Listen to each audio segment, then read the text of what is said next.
Isa mapagpalang oras ng pagbati muli ang aking pagbati at paabot sa inyo mga giliw naming mga taga-subaybay. Kumusta po kayong lahat? Nawa kayo ay madatnan ng programang ito na nasa mabuting kalagayan. Merong malusog na pangatawan at higit sa lahat merong magandang relasyon sa ating mahal na Panginoon. Ito po ang inyong lingkod kay Kristo, Pastor Jomel Arsenal, na bumabati sa inyo mula sa programang Alam Mo Ba? Of course, hindi po ako nag-iisa sapagkat sa programang ito ay kapartner natin ang ating minamahal na Ministerial Secretary. Walang iba kundi si Pastor Joel Caspe. Pastor, good morning. Bati po kayo.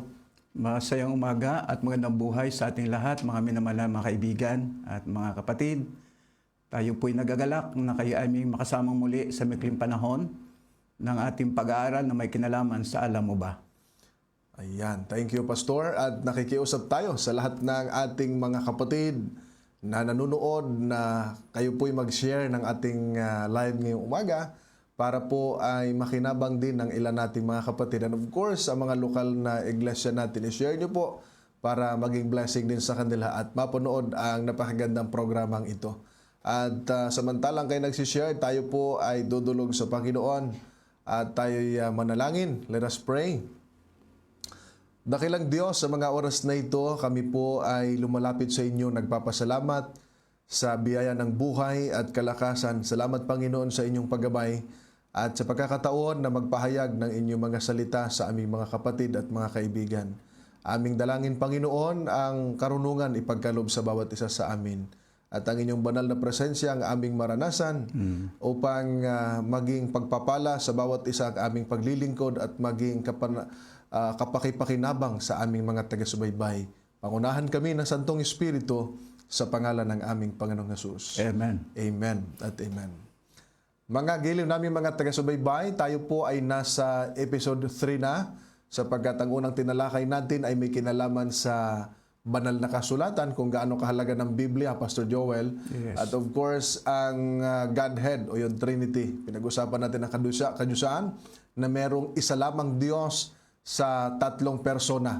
At nakita natin na talagang yung tatlong persons ng one God ay nagkakaisa sa gawain sa panahon ng paglalang, sa creation, sa incarnation, sa redemption, maging sa restoration. Naroon yung tatlong persona na may kanya-kanyang gawain para sa ikaliligtas ng sangkatauhan. At ngayon naman, isa-isahin natin yung tatlong persona, Pastor. Nasa God the Father tayo, ano po, no? God the Father o di kaya ang Diyos Ama.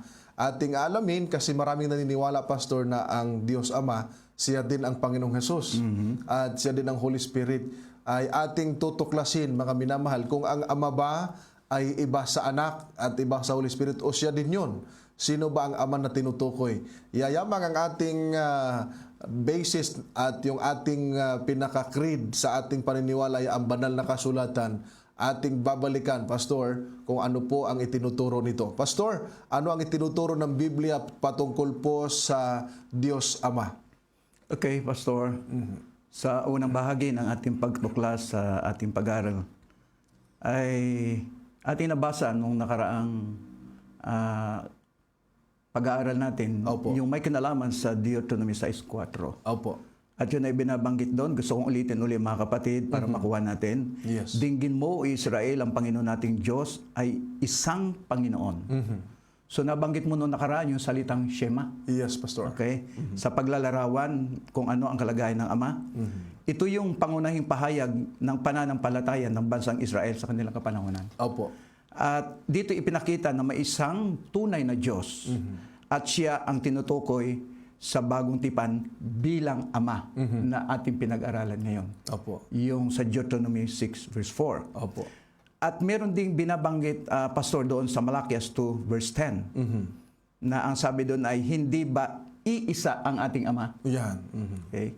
So, hindi ba't iisang Diyos ang lumalang sa atin? Yan. Maganda. Kung gayoy, bakit nagtaksil tayo sa isa't isa at nilapastangan ang tipan ng ating mga ninuno? Yan. Opo. Ibig sabihin, kahit ang Huda, ang bansang Huda, o ang bansang Israel, ay nagkaroon ng pagtataksil sa tinatawag nating Diyos. At ito'y tinukoy bilang Ama Yan. sa kanilang kapanahunan. Opo.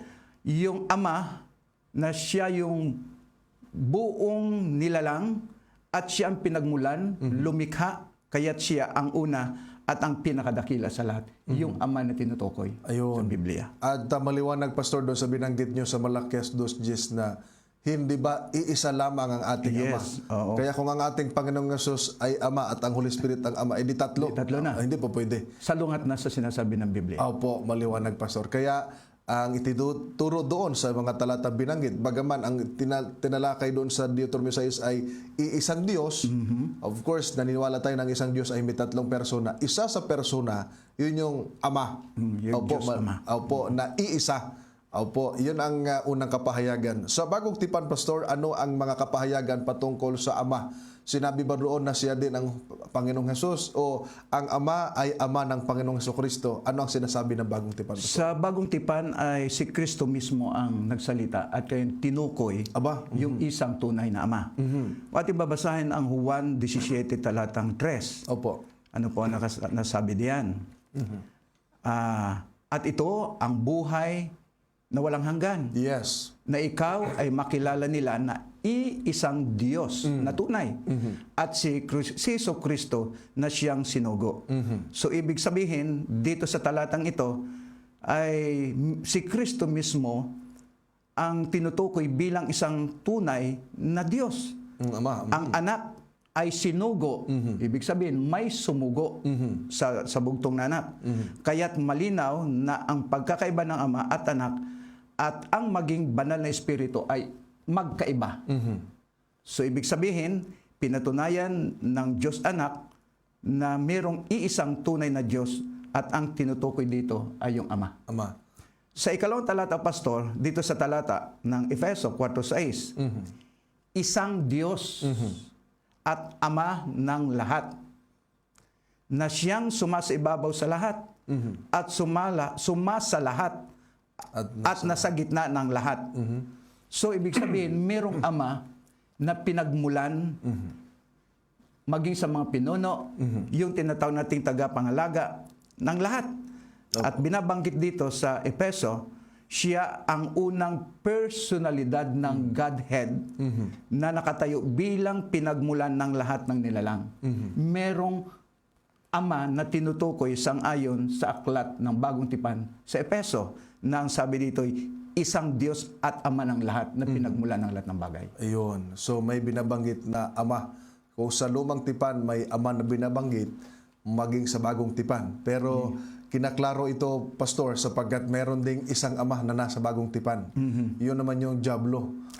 Yung amang Diablo sa 1:8:44. Kaya dong yung talatang binasa ninyo ay isang Diyos at Ama. Sapagkat baka ang kinin ng Diablo na Diyos din siya. Siya ang tinutukoy. Oo. Ay maliwanag sa sulat ni Apostol Pablo. Sumasa ibabaw. So hindi po pwede na kasi dadalawa ang Ama sa nag-aagawan sa Bagong Tipan. Oo. Pero ang Ama natin na binabanggit diyan ay isang Diyos. Yes. Si Satanas ay hindi Diyos.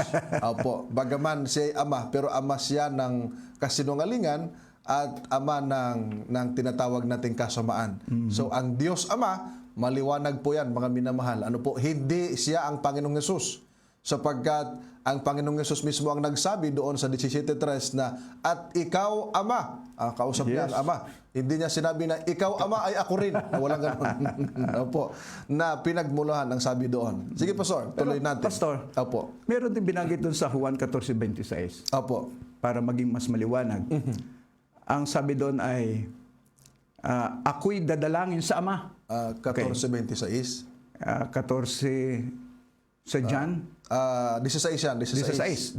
Opo. Oo, 16. John 14:16. 16. Okay. Sige, lagay natin sa screen. Yan. Ayan. At ang sabi, at hingin ko sa Ama. Ibig sabihin, may nagsalita kung ano yung pangailangan Opo. at mayroong pinapatungkulan sa kanyang sinasabi. Ang salita ng Panginoong Hesus. Yes. Opo. At kayo bibigyan niya ng isa pang mang-aaliw upang makasama ninyo siya magpakailanman. Amen. So, ibig sabihin, kahit sa Apostol Pablo, sa talatang ito, malalim ang kanyang pagkakilala. Si Apostol Juan. Si Apostol Juan, na ang sabi din, ang Ama, ang tinutukoy na isang Diyos kung ating titingnan diyan, at siyang pinagmula ng lahat ng awa at ng kaaliwan. Sapagkat sa kanyang pagdalaw sa Korinto ay humina ang iglesia sapagkat sila ay dumaan sa matinding mga pagsubok sa makirapan. Kaya't ang sabi na anak, humihiling siya na ang sabi niya ay isugo ang banal na espiritu. Opo. Ibig sabihin, merong magsusugo at merong isusugo at merong humiling. Ayun, napakaliwanag ano. So nung ipinahayag ito, yung Juan 14:16 ay ipinahayag po ng Panginoong Hesus na hihiling siya sa Ama. Yes. Ay di kung siya rin ang Ama, ay di wag na siyang humiling. Kasi din yun eh. Opo. Pero ang sabi niya, I will pray to the Father that He will give you another. Pag sinabing another, ay hindi siya rin. Yes, ibang persona. Ibang person na pastor sapagkat yung salitang another comforter sa English o isa pang mga aliw ay tinatawag yan sa Greek na allos parakletos, no? Another of the same kind. Ibang person pero kauri nila. Ano po? Kaya makita natin na when Jesus said, I will pray to the Father, yung nagsalita ang anak at yung hihingan ang ama. Ang isusugo ang Holy Spirit. Yung parakletos. Yes, yung allos parakletos. Walang iba ang Holy Spirit, Pastor. Na gaya ng binanggit ninyo sa Korinto ay pwede kasing magkaroon ng panghihina pero ang Holy Spirit ang siyang aaliw. Yes. Yes, abay napakaliwanag ano. Dahil sa nakita natin, ano po mga minamahal na ang Ama ay iba sa anak, iba sa Holy Spirit. Ang Ama ay Diyos at yung kanyang katangian ng pagiging Diyos ay makikita sa anak at makikita din sa Holy Spirit. Ngunit hindi isang persona. Yes, Ano po? yes. Na may sinasabing, siya rin yung ama, siya rin yung anak. Aba, delikado yon. Ang tawag doon ay pagpapanggap. Dahil ang ating Panginoong Hesus, Pastor, nung binanggit sa 17:3, tumingala pa siya sa langit. At ngayon, Ama, sabi doon, ay kung siya din pala ang Ama, ba't titingala pa siya? Ba't hihiling pa siya? Oo, hindi na gano'n siya. Siya din pala eh. Pero hindi gano'n. Titingnan natin ang ilang mga likas, Pastor, ng o katangian, yung tinatawag nating divine attributes Yes. ng Diyos, kung nariyan din ba sa Ama, no? Para makita natin dahil kanya-kanya nga po yung paniniwala ng mga tao, at least makita natin kung ano sinasabi ng banal na kasulatan, Pastor. So, Opo. dadako tayo doon sa attribute, mga kapatid, mga kaibigan. So, merong mga talata na gusto kong basahin at ito'y magpapatunay kung ano talaga ang likas ng ating Panginoon Yes, opo. bilang Ama. Binabanggit dito sa una, ang Diyos ay walang hanggan. Wow. Okay. Oo. So yan ang katunayan, Pastor, na tunay na Diyos ang Ama. Yes. Sapagkat walang hanggan. Walang hanggan. Oo. Everlasting God. Iyan. Sige nga, go ahead. Doon sa tala ng awit, 90 talatang 2, ating buksan, mga kapatid. 90 verse 2, lagay natin sa screen. Sabi po ay ganito. 90 verse 2. Opo. Okay. So, binabanggit doon, mga kapatid, na ang sabi ng Biblia, Psalm chapter 90 verse 2. Pwede natin mailabas sa screen? Opo. para maging maliwanag ang ating At masundan pag-usap. ang ating mga Okay, taga-subaybay. ayan. Bago nilikha ang mga bundok, o bago mo nilikha ang lupa Opo. at ang sanlibutan, ikaw ay Diyos mula sa walang hanggan hanggang sa walang hanggan. Wow. So, ibig sabihin, siya ang Diyos na walang hanggan sa simula at yung tinatawag nating walang katapusan. Yun yung tinatawag nating walang hanggan. So, kaya kung ating titingnan, ang Diyos ay walang hanggan. Walang katapusan. Walang katapusan. Meron tayong nababanggit sa pag-aaral na yung makapangyarihan sa lahat. Yung omnipotent. Okay? So, kung ating titingnan ang panibagong tala dito sa ang Diyos ay makapangyarihan sa lahat, sa 17 verse 1 ng Genesis, ang sabi doon, mga kapatid, Nang si Abraham ay siyam na taon, ang Panginoon ay nagpakita kay Abraham. At sa kanya nagsabi, Ako ang Diyos na makapangyarihan sa lahat. yes. Lumakad ka sa harapan ko at maging walang kapintasan. So, ibig sabihin, binabanggit yan ni Abraham sa kanyang edad na Ibig sabihin, sa panahong yan ay nauunawaan na niya na ang sabi niya ay ang Diyos na makapangyarihan sa lahat. So binabanggit niya yung makapangyarihan sa lahat na sabi niya ay lumakad ka sa harap ko at magpakasakdal ka. Kung itutul pa yung mga verse sa baba, mga kapatid. So ibig sabihin, yung tinatawag nating pinagmulan ng lahat ng kapangyarihan, Pastor, ay walang makakahadlang sa kanyang kaluban sapagkat siya ang makapangyarihan sa lahat. Omnipotent. Opo. At binabanggit din na siya ay marunong sa lahat, makapangyarihan. Siya din yung tinatawag nating marunong sa lahat, yung tinatawag nating omniscient. So doon sa 1 John 3:20, binabanggit din doon sa talata para sa kalinawan. Unang Juan 3:20. Okay? Opo. Sabi diyan, Tuwing hatulan tayo ng ating puso sapagkat ang ating Diyos ay higit na dakila kaysa ating puso. At nalalaman niya ang lahat ng mga bagay. wow. So dito mga kapatid ay makikita natin na alam niya ang lahat ng bagay. Walang lihim sa kanya bilang ama. Opo. Nakikita ang nakaraan, kasalukuyan, at maging sa hinaharap sa buhay natin. Yeah. At maging sa kasaysayan ng sanlibutan. Amen. So God the Father is yung tinatawag nating omniscience. Okay? At yung pangatlo, siya'y sumasalahat palagi, yung omnipresence. Wow. Sa Jeremiah 23 verse 24, ating tunghayan kung anong sabi sa banal na kasulatan. Sige nga, lagyan natin sa screen. Jeremiah 23:24. Ang sabi po ay ganito. Jeremiah. Yan. Yan. Makapagtatago ba ang isang tao sa mga lihim na dako upang hindi ko siya makita? Sabi ng Panginoon, hindi ba pinupuno ko ang langit at ang lupa? Sabi ng Panginoon. Ayun. So, ibig sabihin, walang lugar na hindi niya naabot. Lahat ng lugar ay naroon yung tinatawag nating Diyos Ama at siya ang nasa lahat ng dako sa mundong ito, mga kapatid. Sabi ka doon sa unang talata, yung sa tinatawag nating omniscience, siya ang tinatawag nating marunong sa lahat ng bagay. Ayun. Ganda, Pastor. Thank you. So dito mga minamahal ay napakaganda ng kapahayagan ng Pastor Joel sa divine attributes ng Ama. So pagkat ipinakita dito na isa sa divine attributes ay eternal o walang hanggan, na bago pa nalikha ang bundok, bago pa nalikha ang lupa o ang sanlibutan, ang Diyos Ama ay nariyan na. Yes. Opo, at nariyan na mga minamahal. Kaya hindi matatawaran, hindi matututulan na ang Diyos Ama ay walang hanggan. Dahil sa siya ay walang hanggan, ito isa sa katunayan na tunay na Diyos. At binanggit din po ng Pastor Joel kanina na ang ng Ama ay manlilikha sapagkat kapag hindi tunay na Diyos, hindi manlilikha. Yes, hindi niya kaya. Yes, creator siya. And then ipinahayag din po ng Pastor Joel yung salitang omnipotent, mga minamahal.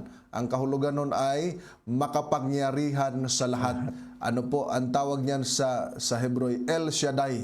Ano po, na kung saan ang Diyos ay nagpakilala sa kanyang sarili kay Abraham na siya ang Diyos na makapangyarihan sa lahat. Lumakad ka sa harap ko at magpakasakdal. Yes. O nang walang kapintasan. So ipinakilala, sino ba ang Diyos na dapat nating kilalanin? Mga minamahal, maraming mga Diyos-Diyusan, pero hindi yan makapangyarihan sa lahat. Ni walang buhay. Ano po? Yung Diyos Ama, ipinaalala rito na makapangyarihan sa lahat. Binanggit din po ng Pastor Joel for summary ng attributes. Ang Diyos ay alam ang lahat ng bagay. Meaning, walang may tatago sa Kanya. No? Sapagkat may binanggit po doon sa unang Juan 3:20 na ang sabi doon ay sapagkat alam ng Diyos ang lahat ng bagay. Yes. Ni ang iniisip natin, Pastor. Alam niya ang nilalaman ng puso natin, 17:9 at 10 ng Jeremias. Alam niya. Sino makapagsiyasat ng puso ng tao? Walang iba ang Panginoon. Kasi ang tao pwedeng magsalita na taliwas sa kanyang iniisip at sa kanyang puso. Pero ang Diyos alam kung ano nilalaman. Ang sabi pa nga ng Biblia, kahit bilang ng buhok, Pastor, alam ng Yes. Panginoon. So, ganun kakapangyarihan ang ating Panginoon. Ang tanong lang nung elder natin doon sa Batangas, paano kaya mabilang ng Panginoon itong aking buhok? Kalbo na. Kalbo. Pag kalbo, walang buhok. Pero alam ng Panginoon, maging ang mangyari sa hinaharap at ang mga nangyari sa nakaraan at sa kasalukuyan. Andun yung omnipresent. Ibig sabihin, Pastor, wala tayong may tatago, hindi ka makakapagtago sa harapan ng Panginoon. Yes. Kaya pala si Adan, nung sinagkasala, nung magtago siya, akala niya nakatago siya sa harapan ng Panginoon. At sabi ng aking professor, you can run, but you can't hide. Pwede kang tumakbo, pero hindi ka makapagtago sa presensya ng ating Panginoon. Ganyan kakapangyarihan ang ating Diyos Ama, Pastor. So nakita natin, go ahead, Pastor. So, sa makatuwid, Pastor, bilang mga tao, ay wala tayong pwedeng pagsinungalingan sa Diyos. Yes. Kung ano yung ating, kasi sabi na, babasa ang ating kaisipan. Alam niya ang nakaraan ng ating buhay. Opo. Alam niyo ang ating mga ginagawa. At sa mga darating pa.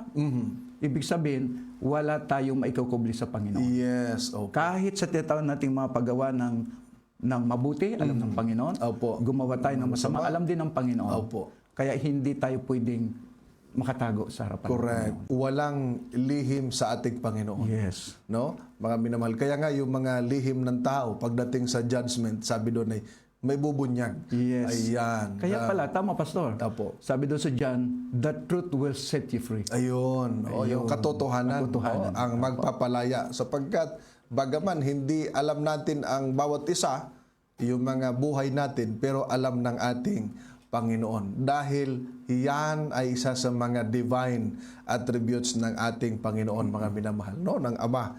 Sa mga katangian niya, Pastor, ano ang mga bagay na katangian niya na nakikita na pwedeng madama ng tao? Oh, yes, Pastor. Opo. So, ang Biblia ay puno ng kapahayagan tungkol sa katangian ng Diyos. Wow. Maging sa bago at maging sa lumang tipan ay marami tayong mababasa ng mga talata kung ano yung tunay na kalagayan o katangian ng ating Ama. So, dito sa yung palasak ng talata, yung sa John 3:16, Yes. Opo. binabanggit doon, yung pag-ibig ng Diyos, na ito yung pinakang mahalagang katangian ng Ama na ang kanyang sakdal na pag-ibig at Opo. ipinakita sa magitan ng pagsugo ng kanyang bugtungan at alang-alang sa bawat isa sa atin para Amen. tayo maligtas. Opo. So, yun ay isa sa mga katangian. Yes. At ang Diyos din ay matuwid. Ang sabi doon sa Isaiah 6 verse 3, sabi doon, banal, banal ang Panginoon ng mga hukbo.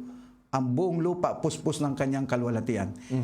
Kaya mababanggit dyan, mga kapatid, ilang beses, banal, banal ang Panginoon ng mga hukbo. Ang buong lupa ay puno ng kanyang kaluwalhatian. Yes. So mga kapatid, mga kaibigan, ang kanyang kabanalan ang sukatan ng lahat ng katuwiran ng Diyos Ama. At kung ano man ang nagiging karanasan natin, mga kapatid, ang pag-ibig o yung tinatawag nating banal na matuwid na hatol ng Diyos, ito ang kanyang igagawad sa bawat sa atin. So ang katangian ng Diyos ay banal at matuwid. Binabanggit din sa awit 103 verse 13 na ang Diyos ay maawain at mapagpatawa. Merciful. Kaya tulad ng isang ama, mga kapatid, ang sabihin, kung paano ang ama ay mahabag sa mga anak niya, gayon nahahabag ang Panginoon sa mga natatakot sa Kanya. Amen. So, ang talatang ito ay nagpapahayag na ang Diyos ay maawain, lalo tigit doon sa mga nagmamahal sa Kanya. Yes. Na tulad ng isang ama, siya ay mahabagin at laging handang magpatawad sa lahat ng mga tao na gustong lumapit at humingi ng kapatawaran ng kanilang kasalanan. Amen. Kasi yung kasalanan daw na hindi pinapatawad ay yung hindi hiningi natin ng tawad. Yes. So ang Diyos maliban sa maawain at mapagpatawad, tapat at hindi nagbabago ang Diyos. Wow. Kaya kung ano siya kahapon, sa ngayon, at sa mga susunod pang panahon, the same. Yes. Ang Diyos at hindi na magbabago. Unchangeable God. Yes. Amen. Kaya ang Ama ay hindi pabago-bago. Kung ating babasahin ang Santiago, Kabanata 1:17, mga kapatid. Sige nga. James 1:27. James 1:17. 17, sorry. Okay, James 1:17.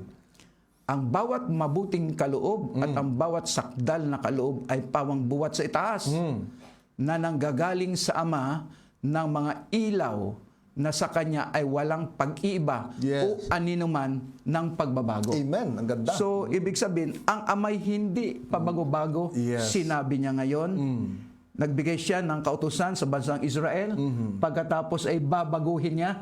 Hindi ganun ang Panginoon. Hindi siya pabago-bago.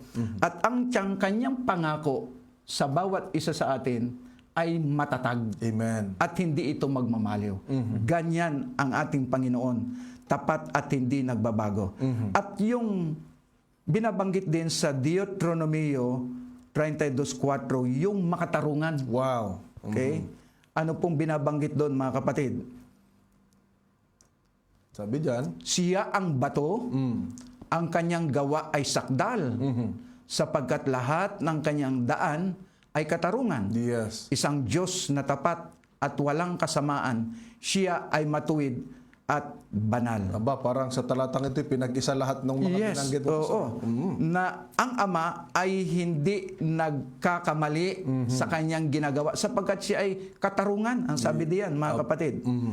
At sa kanyang paghatol, laging patas ang katarungan. Kaya hindi pwedeng sabihin ng tao na kapag siya humarap na sa hukuman ng Panginoon, Opo.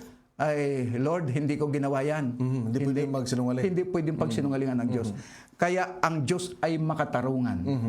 Fair sa kanyang Yes. justice. Opo. At wala siyang itinatangi. Ang kanyang paghatol ay patas sa lahat ng tao. Amen. Yes, just. So mga minamahal, napakaganda no, ng kapahayagan. Thank you, Pastor. Napakaganda ng mga kapahayagan ni Pastor tungkol sa katangian ng Diyos. Mga minamahal, na maramdaman natin, una, ipinahayag ng Pastor Joel kung gaano kadakila ang pag-ibig ng Ama sa atin. At isa sa patunay yung pagsugo sa kanyang anak. Hindi lamang basta anak, kundi bugtong na anak. Kaya ang tawag doon, Pastor, ay monogenes, no? Theos, sapagkat bugtong kay isa-isa pagkatapos isinugo dahil sa kanyang dakilang pag-ibig sa atin.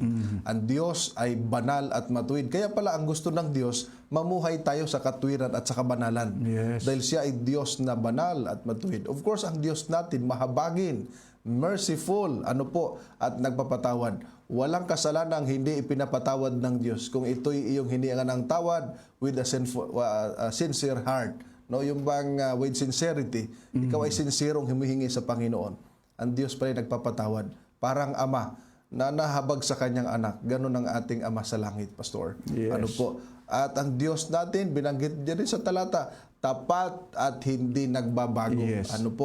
At higit sa lahat ay makatarungan. Ang Diyos, pagka nag-judge siya sa tao, fair. Sa sanlibutan, pwede kang hindi makakuha ng justice, ng hustisya. Kasi may mga pwedeng bayaran minsan ang batas o di kaya yung hustisya pwedeng bayaran. Pero sa ating Panginoon, mga minamahal, walang kinikilingan, pantay-pantay, at gusto ng Panginoon fair. At pagka siya, Pastor, ay mag-judge ay merong ebidensya. Yes. Bakit? Sapagkat ang Diyos sa Isaiah 33 verse 22, ang Diyos ang lawgiver, siya rin ang judge natin. Siya rin ang savior natin. Yun ang maganda, mga minamahal. Kaya sa ating Panginoon, secure ka. No? Secure, safe Wala ka. tayong pangamba. Walang pangamba, Yes, Pastor. okay. Ayan. Yayamang pinag-usapan natin, Pastor, na ang Diyos ay ating Ama. Kaya ang ating Panginoong Hesus, nung siya ay nagturo ng panalangin, dahil ang mga alagad ang sabi, Lord, turuan mo naman kami manalangin. Oo. Alam nyo, nung ang Panginoong Hesus nagturo, ang sabi niya, manalangin kayo ng gaya nito, Ama namin. No, yung ginamit yung salitang pater, no? Ama namin, ho pater. Bakit itinuro ng Panginoong Hesus yung Ama namin? Dahil tayo kanyang mga anak, Pastor. Yes. Kaya when we pray, Ama namin. O dahil tayo mga ama naming nasa langit, hindi yung ama naming Sa nandito lupa. sa lupa. Baka yung diablo ay delikado. O di kaya ay ama naming Diyos sapagkat merong ama na hindi Diyos. Opo. Paano ba tayo, Pastor, nagiging anak ng Ama? Paano kasi i-address natin sa Diyos Ama? Ama, Panginoong Hesus ganun din. Bilang mga anak, kasi may mga talata din sa Biblia na ang Panginoong Hesus itinuring tayo kanyang para mga kapatid. Opo. Ngayon, ang tanong ay, paano tayo nagiging anak ng Diyos Ama? Kung kaya tayo tumawag sa ating Panginoon na Ama, Pastor. Okay. So sa ganong kaparaanan, una, pwede tayong tawagin ng ating Ama sa magitan ng ating pagkakilala sa Kanya sa magitan ng ating pananampalataya. So, ang sabi doon sa Juan 1, Kabanata 12, ano po yung ating mababasa? So yun nga, lagay natin sa screen. Juan 1:12. Okay? Subalit ang lahat ng tumanggap sa Kanya na sumasampalataya sa Kanyang pangalan ay Kanyang pinagkalooban sila ng karapatan na maging mga anak ng Diyos. Amen. So yung tinatawag nating pananampalataya kay Kristo, yung pagtanggap kay Kristo bilang tagapagligtas, Ay isa sa personal tagapagligtas, ay paraan na siya'y nanampalataya, naniwala na si Kristo ang tagapagligtas niya at ito ang nagbigay sa atin ng karapatan na tayo tawagin na kanyang maging mga anak Wow. sa magitan ng ating pananampalataya, paniniwala sa Kanya. Amen. Ganda, Ang no? pangalawa ay yung sa magitan ng Espiritu na tayo ay Kanyang kinupkup, Opo. yung adaptation na tayo ay Kanyang inampun. Yan. Okay. Opo. So yung binabanggit doon sa Romans chapter 8, verse 15 to 16, na ang pinakang buod, ang sabi dito mga kapatid, sapagkat hindi kayo tumanggap ng Espiritu ng pagkaalipin upang muling matakot, kundi tumanggap kayo ng Espiritu ng pagkukup, na dahil dito'y tumawag tayo, Aba, Ama. Yes. Okay? Sa verse 16, ang Espiritu mismo ang nagpatutuo kasama ng ating Espiritu na tayo'y mga anak ng Diyos. Amen. So, ibig sabihin, ang Espiritu Santo mismo na ating nabasa sa talata, ang Nagpatutuo. nagpatutuo na tayo'y mga anak sa magitan ng tinatawag nating pagkupkup ng ating Ama tayo inampun Yes. sa Espiritu Santo, mga kapatid. Opo. At binanggit nga, Pastor, pagka tayo ay tinatawag nating inadopt, kinupkup ng Ama, ay dahil sa tayo naging mga anak na, ay tagapagmana. Correct. Ang ganda, May karapatan na. May karapatan na, Pastor. Yun ang magandang balita sa Biblia pala. Mga minamahal, maliwanag Galatia 4:7. At kung anak ay tagapagmana. At isang karapatan, Pastor, alam nyo, pagka ikaw ay angkinin na anak ng isang presidente, abay, talagang napakagandang karapatan yon. O di kaya ay yung ang isang Pinay, Pastor, na nabigyan siyang parangal dahil sa kanyang kabutihan. Siya pala ay nagtatrabaho doon sa United Kingdom, na siya nag-work doon sa palace ng hari at ng reyna. Abay, isang karapatan. Sabi niya, bibihira makagaroon ng karapatan. Yes. How much more yung binanggit mo, Pastor, na kapag tinanggap natin at sinampalatayanan ng Panginoong Hesus, ay may karapatang ibinigay sa atin ang maging mga anak ng Diyos. At sa magitan ng pagkukup niya at pananampalataya natin at pagpatutuo ng banal na Espiritu, tayo pala'y mga anak at pagkaanak ay tagapagmana, Pastor. Amen. Napakaganda. Amen. Anong kasunod dyan, Pastor? Meron din binabanggit doon sa John 3:5-6 na ito ay sa pamagitan ng bagong kapanganakan. Ayun, new birth. Yeah, So alam natin yung kasaysayan doon ng isang tao, kung paano siya naging matuwid sa harapan ng Panginoon. Si Nicodemo. Okay. Opo. Ang sabi doon, sumagot si Jesus, katotohanang sinasabi ko sa iyo, malibang ang isang tao ipanganak ng tubig at ng Espiritu, Opo. hindi siya makakapasok sa kaharian ng Diyos. So yung salitang pagiging anak ng Diyos ay nangangailangan ng tinatawag nating bagong kapanganakan. Amen. Okay. So si Nicodemo, mga kapatid, ay napabilang siya sapagkat siya ay naging kabahagi ng kaharian ng Diyos, sapagkat siya nagtanong paano ba may panganak ang tao? Okay. Matanda na. Matanda na siya, may bungot na. So, ang itinutukoy doon ay hindi sa laman, kundi sa magitan ng Espiritu Santo. Ayan. So yun isa, sa pamamaraan, yung tinatawag nating new birth. Kaya tayo pala, Pastor, Opo, Pastor. hindi pinag-usapan dito kung anong kalagayan mo. Ang mahalaga doon, yung puso mo, na ikaw ba'y handang magpasakop sa Panginoon para maging kasama ka na ikaw ay kukupkupin ng Diyos at kilalanin kang tunay na anak. Amen. So, mahalaga yung new birth, Pastor, ano? Panganakan sa tubig at sa Espiritu. Yung panganakan sa tubig ay bautismo sa tubig. Yung panganakan sa Espiritu ay bautismo sa Espiritu Santo. Maganda, no? Ano mga minamahal at makita natin yung outcome ng bagong buhay pag tayo yung mga anak na ng Panginoon. Amen. Amen, Pastor. Go ahead, Pastor. So, isang talata pa na gusto kong basahin at ito'y makakatulong sa ating pag-aaral. Yung talata sa 2 Korinto 6:17-18. Opo, ba maganda. Sige nga, lagay natin sa screen. Ano ang sinasabi riyan? Okay. Sa 17 muna. O 17. 17 po. Okay. Yan. Kaya nga lumabas kayo sa kanila at humiwalay kayo, sabi ng Panginoon. Opo. Ang Diyos ang may sabi. Yes. At huwag kayong humipo ng anumang bagay na marumi at kayo aking tatanggapin. Yes. Talatang 18, at ako'y magiging ama sa inyo at kayo magiging aking mga anak na lalaki at babae, sabi ng Panginoong makapangyarihan sa lahat. Amen. So yung tinatawag nating pagsunod, yung paghiwalay sa kasalanan, ay nagpapatibay ito ng ating relasyon sa Ama na kinikilala natin na siya yung tinatawag nating nagbigay ng kanyang kalooban para sundin, para ang tao ay maging banal sa kanyang banal na harapan. Amen. So maliwanag, Pastor, ang ganda ng panawagan dito ng Panginoong Diyos na lumabas kayo, huwag na kayong humipo ng anumang bagay na marumi. Ibig sabihin ay ipinaalala doon yung pamumuhay ng may kabanalan, pamumuhay ng may pagsunod, pamumuhay ng may mabuting relasyon sa Kanya. At ang sabi ng Panginoon, kapag ka hindi na tayo mamuhay sa karumihan, ang sabi dito ay tayo tatawagin niyang mga anak na lalaki at mga babae. Si ating Ama, tayo kanyang mga anak, sabi ng Panginoong Diyos na makapangyarihan sa lahat. Abay, napakagandang pribilehiyo, Pastor. So ang tanong diyan, Pastor, ay ang Diyos ba'y namimilit? Aba, hindi. Opo. Pero nananawagan siya. Ito'y invitation, Pastor. Yes. Opo. Oo. Dahil ang Panginoon nagbigay sa atin ng tinatawag natin ng freedom of choice. Yes. Pero ayaw niya tayo mapahamak. Opo. Kaya ang ating Panginoon ay bagaman mayroong freedom of choice tayo, nagbigay pa rin siya ng sagot. Halimbawa ay sinabi niya, saksi ang langit at lupa. No, akin tinatawagan.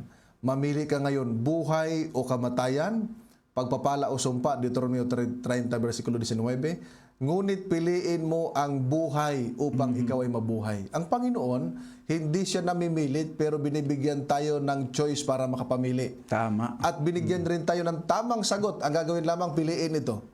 Ano po? Ngayon, kung ang tao ay sumunod sa Panginoon at magtumugon sa kanyang panawagan, ay magiging mga anak na lalaki at babae tayo. Pero kung takwil natin ang Panginoon, ay harap tayo sa consequences, Pastor. Kaya yung kalooban ng Ama, ang sabi niya ay yung napakahalaga, dalawang bagay lang eh. Opo. Ang tao ay makaalam ng katotohanan at ang lahat ng tayo maligtas. Bang ganda yan. Sapagkat ayaw ng Panginoon na merong mapapahamak.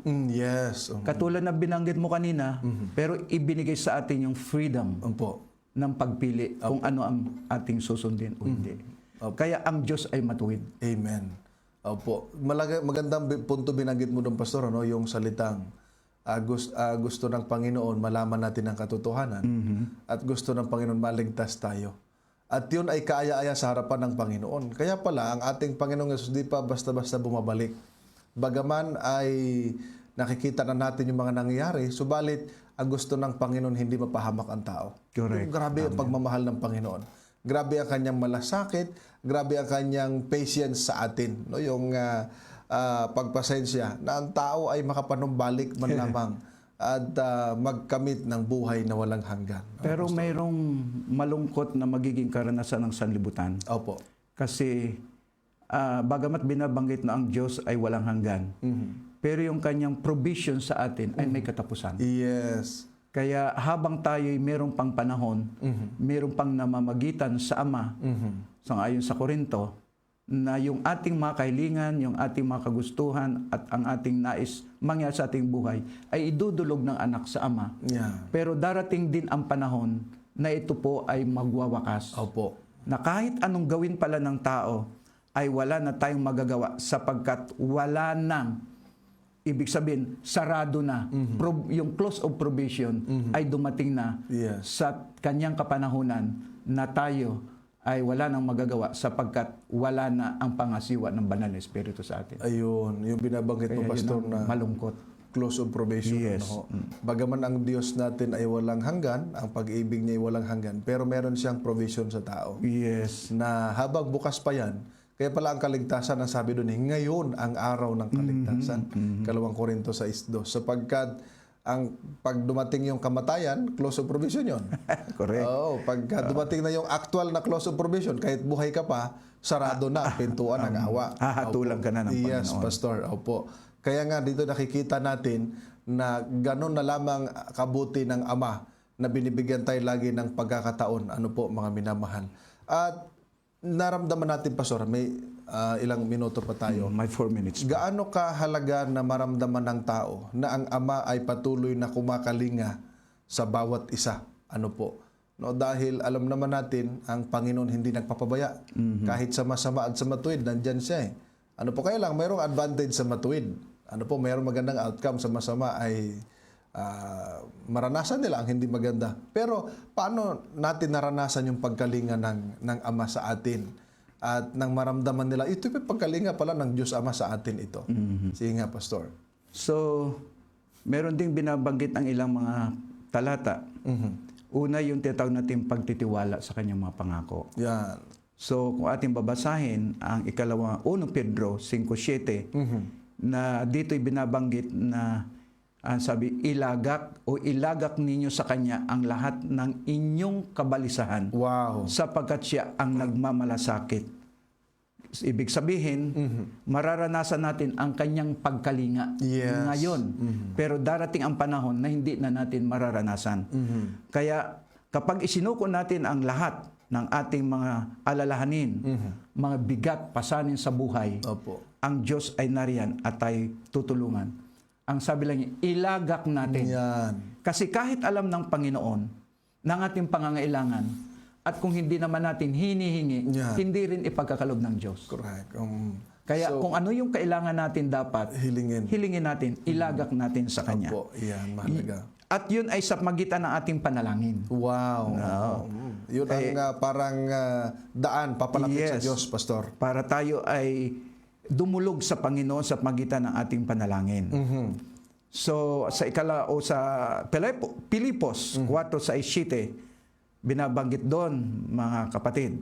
Ito'y magandang talata. Filipos 4:6. Pilipos 4:6. Yan. Huwag kayong mabalisa sa anumang bagay. Amen. Okay? Kundi sa lahat ng mga bagay sa magitan ng panalangin at pagsamo na may pasasalamat, ay ipaalam ninyo ang inyong mga kahilingan sa Diyos. Amen. Kaya kung ano yung need natin, kung ano yung kailangan natin, dalhin natin sa Panginoon. Amen. Okay? Kung hindi naman natin kailangan, hindi naman natin dadalhin sa Panginoon. So sa magitan lamang ng panalangin, nararamdaman natin ang kalinga ng Ama dahil siya mismo ang nagbibigay ng kapayapaan sa ating pag-iisip, sa ating kalusugan, at anumang mga bagay na nariyan sa atin. Tanging sa panalangin tayo magkakaroon ng tinatawag nating kapayapaan. Amen. Ayan. So, ang ganda, no? Mga gili ko, mga taga-subaybay, ilang mga punto pa lang nakikita na natin kung paano natin naranasan ang pagkalinga ng ating Ama, Pastor. Of course, mahalaga pala yung pagtitiwala at paglagak natin sa Kanya sapagkat sinangako na tayo'y kalingahin ng Panginoon at siya nagmamalasakit sa atin. At ang gagawin lamang pala ay dadalhin natin sa pamamagitan ng panalangin. Kaya imbis na mabalisa ang tao sa mga bagay, ay dadalhin sa magitan ng panalangin na may pagpapasalamat. Bagaman may mga suliranin, matuto pa rin pala tayo magpasalamat, Pastor. Ano? Yes, Pastor. Opo, oo. At, Hindi lamang doon sa kabutihan. yes, oo. At ipaalam natin anumang kahilingan natin sa Diyos sapagkat ang Diyos ay laging nakikinig sa atin. Amen. At handang tumanggap. Ang Panginoon naman ay kapag lumalapit tayo sa Kanya, hindi niya tayo itataboy eh. Hindi doon sa ilang tao, ay hindi ko ito kilala, bahala ka dyan. Pero sa ating Ama, ay siya po ay mapagkalinga mga minamahal. Yes. Opo, kaya nakita natin at napag-aralan kanina kung sino ang ating Diyos Ama, ano ang kanya mga attributes, ang kanya mga katangian, at nang atin siyang lubusang makilala. At isang karapatan ay mayroon tayong ipinagkaloob niya. Kapag tayo sumampalataya, ang karapatan maging mga anak ng Diyos, ng mga lalaki at babae, at kung mga anak ay tagapagmana. Pastor, wala na tayong oras na Pastor. pakabilis. Ano po ang iyong huling pananalita? So, sapat wala tayong oras, ating angkinin mga kapatid, kilala natin kung ano ang pangako ng Diyos sa bawat isa atin. Kaya binabanggit sa Biblia, ang magtiis hanggang sa wakas, ang siyang maliligtas. Amen. Thank you, Pastor. Bago tayo dadako sa ating, bago tayo magtapos mga minamahal, kami nagpapasalamat sa ilang minutong ating pag-aaral. Hilingan natin si Pastor Joel sa ating panghuling panalangin. Tayo manalangin, dakila at mapagmahal po naming Ama. Kami po'y lumalapit sa inyong bugtong na anak na sa Jesus upang dalhin ang aming mga pakiusap, pasasalamat sa inyong banal na luklukan. Salamat, Panginoon, sa aming mga kaibigan at mga kapatid na patuloy na tumutunghay sa programang ito na alam mo ba. Ang pagkasi ng banal na Espiritu ang maranasan ng bawat sa amin at kami yung tulungan na sa panibagong yugto ng aming pag-aaral ay magkita-kita muli kami. Salamat po sa banal na Espiritu sa pangunawa na inyong pinagkaloob sa pangalan ni Jesus. Amen. Amen at amen. Mga giliw naming mga taga-subaybay, kami nagpasalamat o nagpapasalamat sa inyong pagsubaybay at pagsama sa amin sa ating pag-aaral ng mga salita ng Diyos. Ay bindalangin naging pagpapala sa inyo at naging pakinabang ang ating paglilingkod. Sa pangalan ng ating programang Alam Mo Ba? Kasama natin ang ating mga technician, Sister Ashley, of course, ang kami bay si Ate Daan, at ang aking kapartner, ang minamahal natin Ministerial Secretary, Pastor Joel Caspi. Pastor, thank you so much. Ito po ang inyong lingkod kay Kristo, Pastor Joel Asinala, nagsasabi, ang bawat aral na ating sinusundan, dapat laging ang sandigan, ang banal na kasulatan. Maraming salamat at magandang umaga. God bless.